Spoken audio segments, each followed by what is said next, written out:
a good business plan is one where you clearly laid out all the assumptions, and those assumptions have a sound basis. Another caution, when you create that business plan in a Excel sheet, no hard coding, please. So avoid hard coding. Uh, then this entrepreneurs are a very optimistic lot, so they tend to overestimate their revenue potential, and they almost always underestimate their costs. So in a business plan, be conservative. Please do the opposite. Overestimate your costs. Think of a worse scenario, what happens then, and kind of underestimate your revenue potential to some extent, and do that stress testing. In terms of your growth that you model into your business plan, should have some amount of correlation with your current performance or your past performance. So I'll give you an example. For instance, a company says that, or their business plan says that they will grow 150% next year.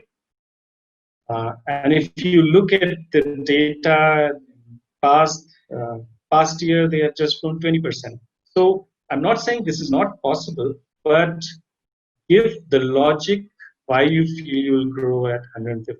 For instance, give some recent trends. For instance, you were growing at 10% for the last 2 months. So which means that in the next 12 months you can easily grow to 120%, and then assuming higher growth in later months, so 150% is achievable. So those kinds of logic must be built in your assumptions. Assume and estimate all the possible costs, and definitely keep some amount of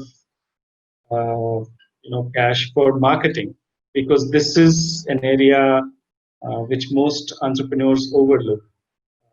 They believe that if they create a product or create a service, it'll just be bought, which is not the case. You have to spend significant amounts of money and effort to actually take your product to your customers. So that's an area that has to be looked into. So, and a good business plan should be a little more long term. So, let's say not less than 5 years. Those are the ingredients of a good business plan.